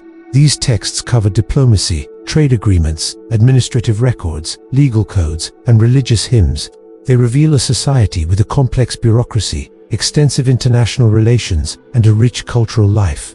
The archives even contain the earliest known references to certain biblical place names, adding historical depth to ancient Near Eastern studies. Ebla's rulers presided over a well-organized administration, managing farmlands, craft production, and trade routes with precision.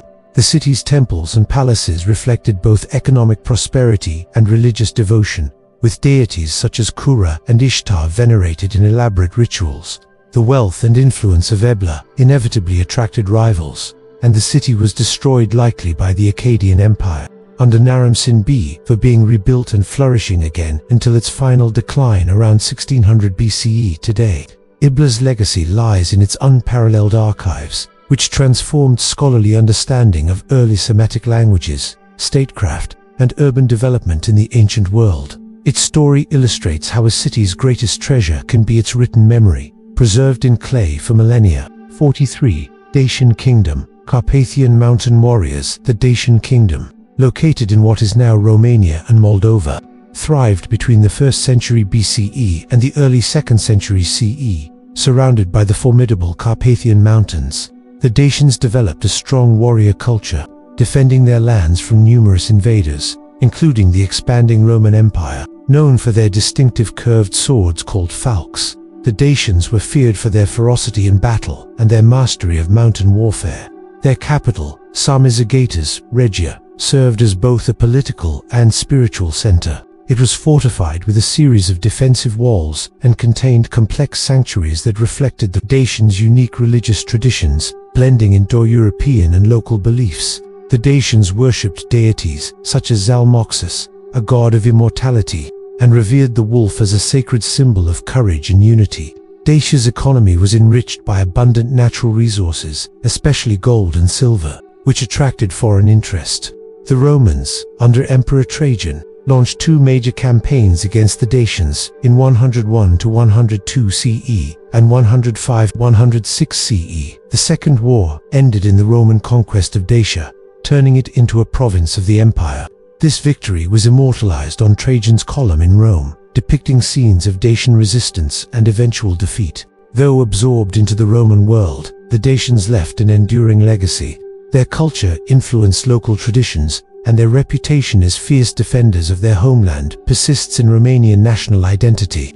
44. Chachapoya people. Cloud warriors of Peru. The Chachapoya, often called the warriors of the clouds, inhabited the cloud forests of the Andes in northern Peru from around 800 to 1500 CE. Their name reflects their environment, mist-shrouded highlands, where steep cliffs and dense vegetation provided both protection and isolation. Skilled in adapting to this rugged terrain, the Chachapoya built terraced fields and stone settlements that clung to mountain slopes. They are best known for their impressive cliffside tombs and sarcophagi, often decorated with painted designs. These burial sites, perched high above valleys, reflected their spiritual beliefs and veneration of ancestors.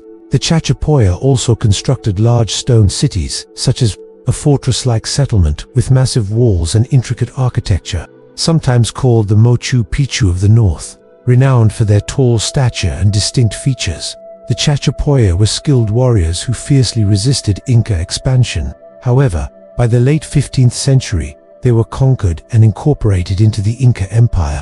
When the Spanish arrived in the 16th century, the Chachapoya allied with them against the Incas, but European diseases and conflict decimated their population.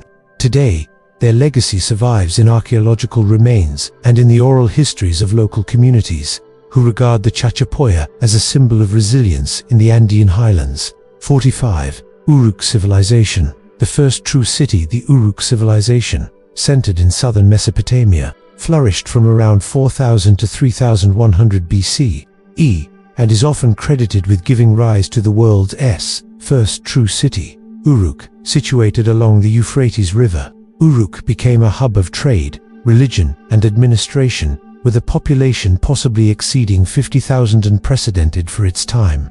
Uruk's most iconic structures were its monumental temples, including the White Temple dedicated to the sky god, Anu, and the Ina precinct devoted to the goddess Inanna. These buildings showcased advanced mud brick construction techniques and reflected the city's central role in religious life. The development of cuneiform writing here marked one of humanity's greatest leaps, enabling record-keeping, literature, and complex administration. Economically, Uruk thrived on agriculture supported by irrigation canals, along with craft production and trade. Artifacts from distant lands suggest wide-ranging connections, while cylinder seals used for identification and security reveal an organized bureaucracy. Uruk's political structure evolved from temple-centered governance to the emergence of kingship. As depicted in the Sumerian king list, legendary figures like Gilgamesh, said to have ruled Uruk, became immortalized in epic poetry. By around 3100 BCE, the Uruk period transitioned into the early dynastic period, but its innovations have been planning, writing, monumental architecture shaped Mesopotamian civilization for millennia. Uruk remains a symbol of humanity's first great urban experiment. 46. Teotihuacan, city of the gods in Mexico. Teotihuacan, located about 30 miles northeast of modern Mexico City, was one of the largest and most influential cities in the pre-Columbian Americas. Flourishing between the 1st and 7th centuries CE, it became a powerful political, economic, and religious center, attracting people from across Mesoamerica. The city's name, given by the later Aztecs, means place where the gods were created, reflecting its awe-inspiring scale and spiritual significance. At its peak, Teotihuacan covered over 20 square kilometers and housed an estimated 100,000 to 200,000 inhabitants, making it one of the largest cities in the ancient world. Its urban grid was meticulously planned, with a central avenue of the dead lined by monumental structures, including the Pyramid of the Sun, the Pyramid of the Moon, and the Temple of the Feathered Serpent Quetzalcoatl. These massive pyramids served both as ceremonial centers and political symbols. Teotihuacan's economy thrived on trade in obsidian, pottery, textiles, and exotic goods such as jade and cacao. Archaeological evidence reveals a cosmopolitan population, with distinct neighborhoods for immigrants from Oaxaca, the Gulf Coast, and other regions. Murals and artifacts suggest a rich religious life centered on fertility, water, and agricultural deities. The city's political system remains a mystery. Scholars debate whether it was ruled by kings, a council, or a collective elite. Around the 6th or 7th century, Teotihuacan experienced a dramatic decline, possibly due to internal unrest, environmental stress, or external invasion. Many of its monumental buildings were burned, marking the end of its dominance. Despite its fall, Teotihuacan's cultural and architectural legacy deeply influenced later civilizations, including the Maya and Aztecs. Today, its towering pyramids continue to inspire awe, standing as silent witnesses to the achievements and mysteries of ancient Mesoamerica. 47 Nuragic civilization. Sardinia's tower builders. The Nuragic civilization thrived on the island of Sardinia from the Bronze Age around 1800 BCE to the Roman conquest in 238 BC. It is named after its most distinctive architectural feature, the nurag, massive stone towers constructed without mortar, some standing over 20 meters high. Over 7,000 of these structures still dot the Sardinian landscape, serving as fortresses, communal centers, or symbols of clan power. The Nuragic people were skilled in stonemasonry, metallurgy, and agriculture. They cultivated cereals, raised livestock, and produced bronze, weapons, tools, and intricate figurines.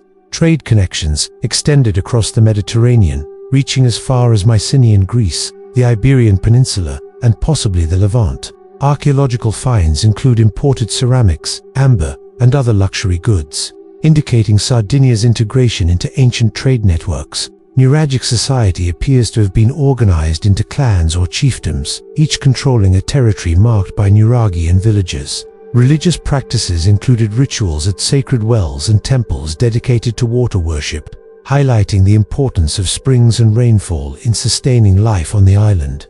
Although the Nuragic people never developed a written language, their legacy survives in the monumental stonework and artifacts they left behind. By the first millennium BCE, they faced increasing contact and conflict with Phoenician settlers and later Carthaginians.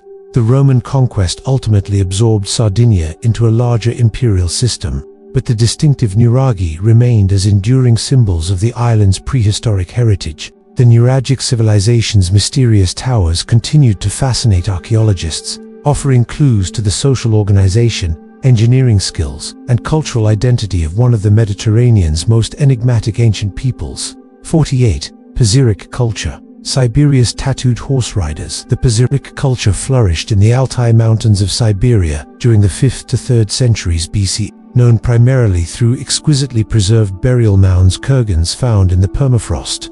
The Pazyryk people were skilled horsemen, warriors, and artisans. The frozen graves have yielded remarkable artifacts, including woolen carpets, wooden chariots, saddles, and clothing, as well as the famous tattooed mummies that reveal intricate animal motifs inked onto their skin. The Pazyryk were part of the wider Scythian cultural sphere, sharing similar nomadic traditions, warfare tactics, and artistic styles. They relied heavily on horse breeding, both for transport and as a symbol of prestige.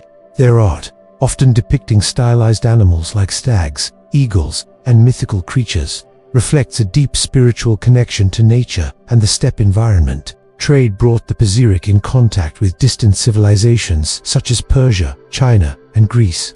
Luxury goods found in their tombs, such as silk, gold, ornaments, and fine textiles attest to their role in early Trans-Eurasian exchange networks. Their craftsmanship, particularly in leatherworking and textile production, was highly sophisticated. Burial customs reveal a belief in an afterlife where the dead would need their worldly possessions. Horses were often sacrificed and buried alongside their owners, fully adorned with ornate harnesses. The tattoos, preserved for over 2 millennia, remain some of the oldest in the world and provide invaluable insights into Iron Age body art traditions. The Paziric culture declined as shifting political landscapes and migrations transformed the Eurasian steppe, yet their frozen tombs, preserved by Siberia's harsh climate, offer an extraordinary time capsule of nomadic life, artistry, and belief systems.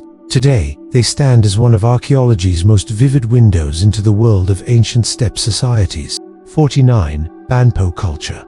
Early Neolithic China. The Banpo culture, flourishing between roughly 4,800 and 3,600 BCE, represents one of the earliest settled agricultural communities in China.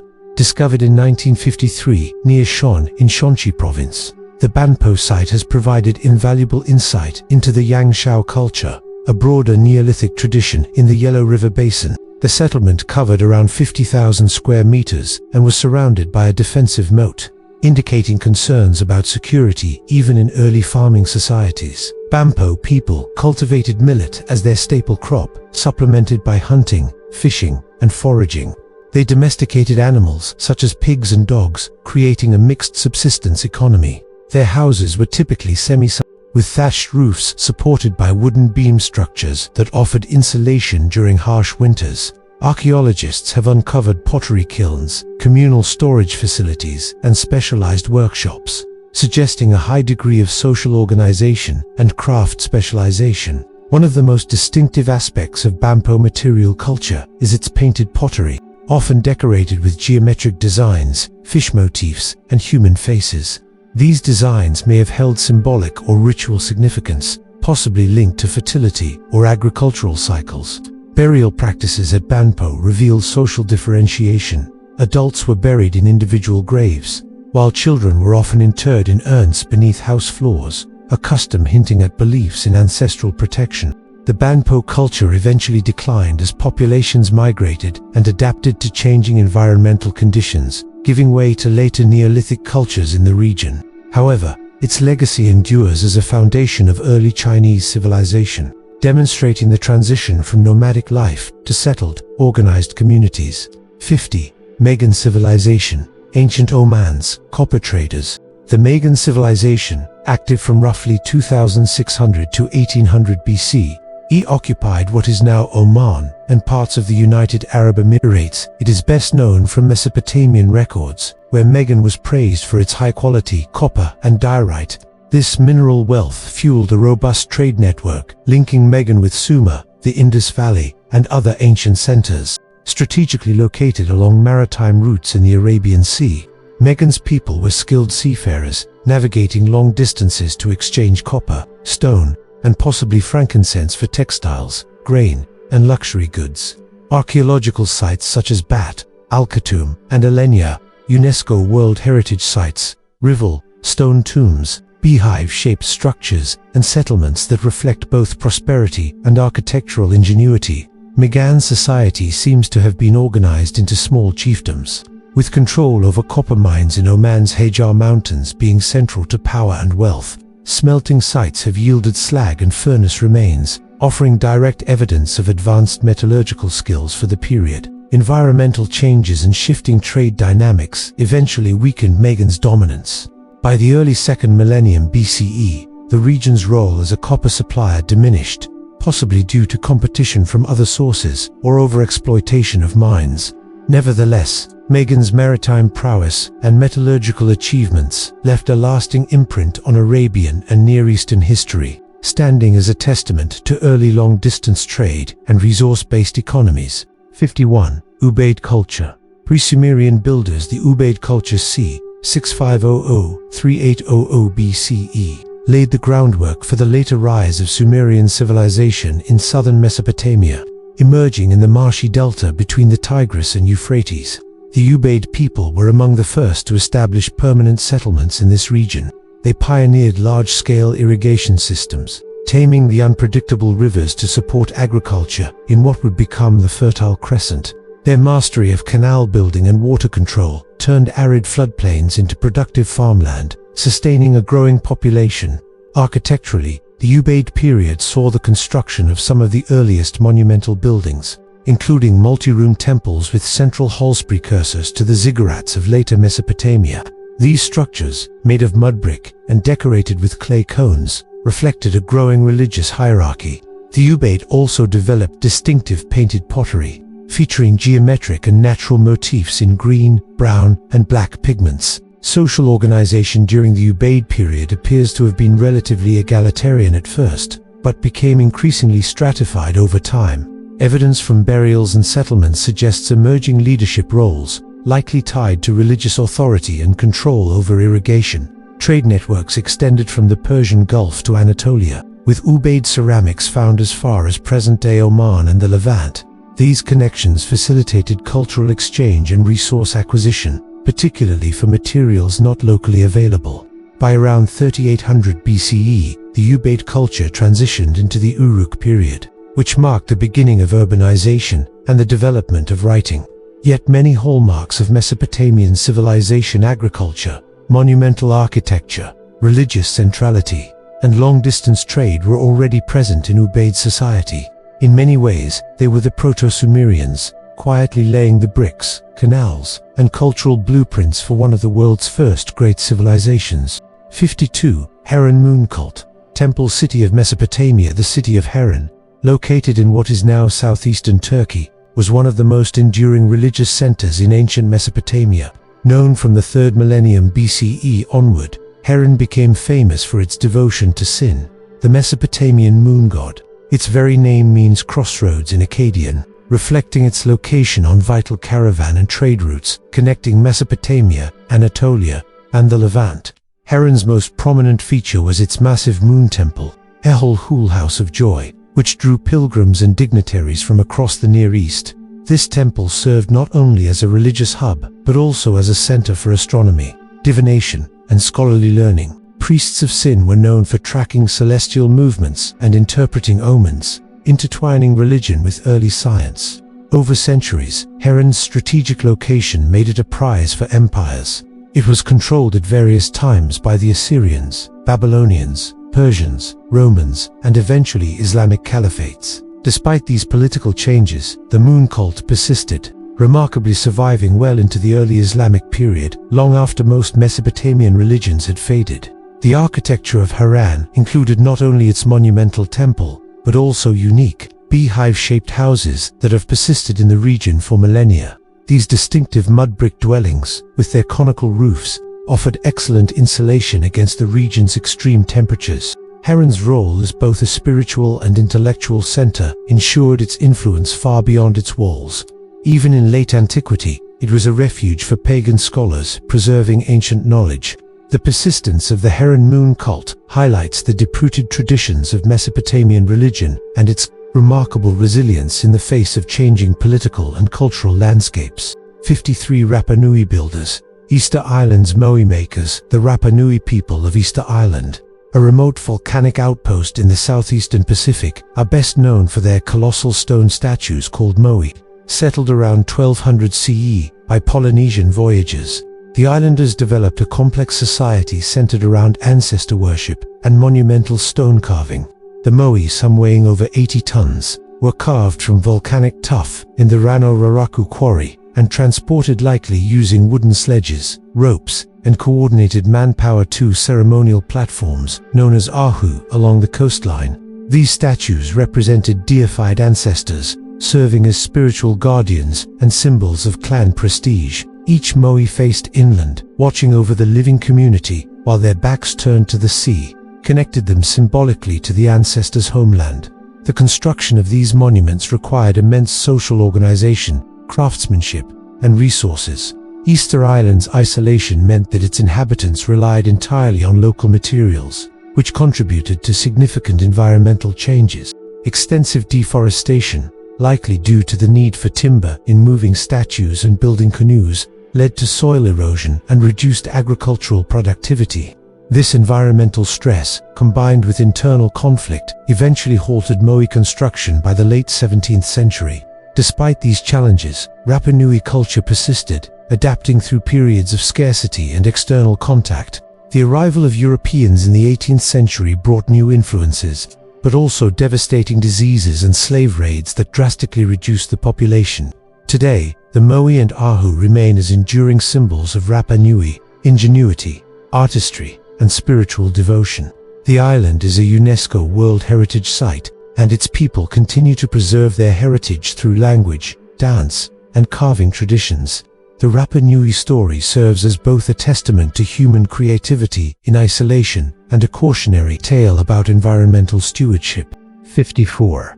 Mapungubwe Kingdom, South Africa's Golden Age. The Mapungubwe Kingdom, which thrived between 1075 and 1220 CE in the Limpopo Valley of southern Africa, is often regarded as one of the earliest known states in the region. It represented a flourishing society with a complex social hierarchy, advanced trade networks, and a distinctive cultural identity. Situated near the confluence of the Shash and Limpopo rivers, Mapungubwe occupied a strategic position that enabled it to dominate trade between the African interior and the Swahili coast. The kingdom's capital was located atop Mapungubwe Hill, a sandstone plateau that served both as a political center and a symbol of elite power. Archaeological excavations have revealed royal burials adorned with gold artifacts, including the famous golden rhinoceros, testament to the kingdom's wealth and craftsmanship. These treasures indicate a stratified society, with a ruling elite living separately from commoners. Mapungubwe's prosperity was largely driven by trade in ivory, gold, and other goods, which were exchanged for glass beads, textiles, and ceramics from the Indian Ocean trade network. This vibrant exchange linked the kingdom to far-reaching markets in Arabia, India, and even China. The kingdom also exhibited sophisticated agricultural practices, utilizing cattle herding and crop cultivation to sustain its population. By the 13th century, climatic changes and shifting trade routes contributed to the decline of Mapungubwe, leading to its eventual abandonment. Its cultural legacy, however, persisted, influencing the rise of later southern African states, such as Great Zimbabwe. Today, Mapungubwe stands as a UNESCO World Heritage Site, symbolizing a golden era of southern African civilization. 55. Karahitan Khaganate. Central Asian exiles of China, the Karahitan Khaganate, also known as the Western Liao, emerged in the early 12th century after the Khitan people were displaced from northern China by the Jurchen-led Jin dynasty. Led by Yelu Dashi, a member of the Khitan royal clan, the exiles migrated westward, establishing their rule over a multi-ethnic territory in Central Asia encompassing parts of modern-day Kazakhstan, Kyrgyzstan, and Uzbekistan. Drawing on their Liao dynasty heritage, the Karahitans introduced advanced administrative systems, a hybrid of Chinese, Central Asian, and Islamic governance traditions. They maintained a unique cultural identity, blending nomadic steppe customs with the bureaucratic sophistication of their Chinese past. The Khanate's capital, Balasagun, became a center of trade and culture along the Silk Road. Despite being Buddhists in a largely Muslim region, the Karahitans allowed religious tolerance, fostering coexistence among Muslims, Christians, and others. This policy contributed to their stability and prosperity, as did their control over key trade routes connecting East Asia with the Middle East. The Khanate's decline began in the early 13th century with internal rebellions and external threats, culminating in its conquest by the Mongol Empire under Genghis Khan's general Kukuleg in 1218. Although the Karahitan Khanate left a legacy of cultural fusion and Silk Road diplomacy that bridged China and Central Asia. 56. Olmec civilization. Mesoamerica's mother culture. The Olmec civilization, thriving from approximately 1500 to 400 BCE in the lush tropical lowlands of what is now southern Mexico, is often hailed as the mother culture of Mesoamerica. This civilization laid the groundwork for later powers such as the Maya, Zapotec, and Aztec, influencing them in art, religion, architecture, and societal organization. Geographically, the Olmecs were centered in the Gulf Coast regions of Veracruz and Tabasco, where fertile soils and abundant waterways supported both agriculture and expansive trade networks. The Olmecs are most famously remembered for their colossal basalt heads, monumental sculptures that stand between 6 to 10 feet tall and can weigh over 20 tons. These heads, carved from massive boulders transported from distant mountains, likely depict powerful rulers or esteemed ancestors, their distinctive facial features preserved for eternity. Beyond these iconic monuments, the Olmecs built sophisticated ceremonial centers such as San Lorenzo, La Venta, and Tres Zapotes. These sites boasted pyramidal mounds, plazas, and complex drainage systems of both engineering expertise and centralized planning. Agriculture formed the economic backbone of the Olmec world, with maize as the staple crop, supplemented by beans, squash, fishing, and hunting. Long-distance trade connected them to distant regions, allowing the exchange of jade, obsidian, rubber, pottery, and other valuable goods. Through these networks, Olmec religious symbols and artistic styles spread widely, shaping the spiritual and artistic landscape of Mesoamerica. Olmec religion revolved around a diverse pantheon of deities associated with natural forces, fertility, rain, and maize. Among the most striking were jaguar deities that blended human and animal traits, possibly symbolizing shamanic transformations or ancestral spirits. Ritual practices may have included early forms of the Mesoamerican ball game, public ceremonies, and offerings to appease the gods. By around 400 BCE, a combination of environmental changes, shifting river courses, and possible social unrest led to the decline of major Olmec centers. Yet their cultural innovations in art, architecture, religion, and social systems continued to resonate for centuries, profoundly influencing every major civilization that followed in Mesoamerica. 57. Shang Dynasty, Bronze Age, rulers of China. The Shang Dynasty, reigning from roughly 1600 to 1046 BCE, stands as the first historically verified dynasty in Chinese history, marking the beginning of China's Bronze Age grandeur.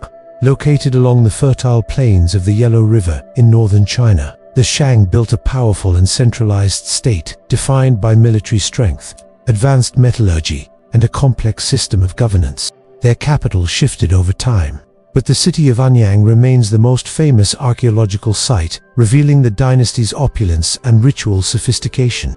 Excavations at Anyang have uncovered royal tombs containing intricate bronze vessels, jade ornaments, ceremonial weapons, horse-drawn chariots, and the remains of human sacrifices. These lavish burials reflected the Shang belief in an afterlife, where the dead required servants, warriors, and treasures. The elite's command over such resources also reinforced their political authority and religious legitimacy. One of the Shang's most significant contributions was the development of a written script, preserved on oracle bones, tortoise shells, and ox scapulae used for divination. Questions about warfare, harvests, weather, and royal affairs were inscribed on these bones, then heated until cracks appeared, which were interpreted by diviners. This early writing system is a direct ancestor of modern Chinese characters, making it a cornerstone of East Asian civilization. The Shang excelled in bronze casting, creating weapons, tools, and ritual vessels with extraordinary skill. These artifacts often featured intricate designs of mythical beasts, masks, and geometric patterns, blending artistic beauty with spiritual meaning. Militarily, they deployed organized armies, horse-drawn chariots, and advanced weaponry to wage wars against neighboring tribes, securing tribute and expanding their influence. Religious life in Shang China centered on ancestor worship, a practice that linked the living with the spirits of their forebears. The Shang also venerated a high god known as Shangdi, along with numerous nature deities governing the sun, moon, rivers, and mountains. These beliefs not only unified the dynasty culturally, but also legitimized the ruler's divine mandate. The dynasty ultimately fell to the Zhou around 1046 BC, possibly due to internal strife, corruption, and rebellion. Yet the Shang Legusian writing, governance, metallurgy, and religious tradition endured, providing the cultural and political foundation for the next 3 millennia of Chinese civilization. 58. Kalash civilization, isolated culture of the Hindu Kush. The Kalash people, residing in the remote valleys of Bumbaray, Rumba, and Biria in the Chitral district of northern Pakistan, represent one of the most remarkable and enduring cultural groups in the world. Though their population is small, numbering only a few thousand there, traditions and beliefs are a living testament to an ancient way of life. The Kalash are not an empire in the historical sense, but a cultural treasure, preserving traditions that may echo Indo-European and pre-Islamic heritage, offering insights into societies that once thrived across the Hindu Kush. Their polytheistic religion is deeply intertwined with nature, the seasons, and agricultural cycles. They worship a pantheon of deities, with Dezo as the supreme god, alongside others associated with specific valleys, weather patterns, and livestock fertility. Rituals are elaborate and joyful, often involving community gatherings, music, and dance. The three major festivals Chilam Joshi in spring, Uchal in summer, and Shomos in winter mark key agricultural milestones and celebrate life's continuity. These events are filled with colorful attire, intricate headdresses, traditional songs, and offerings to the gods. Kalash architecture reflects both practical adaptation and cultural expression. Houses are built from wood and stone on steep terraces, often decorated with carved symbols and painted motifs that carry spiritual meaning.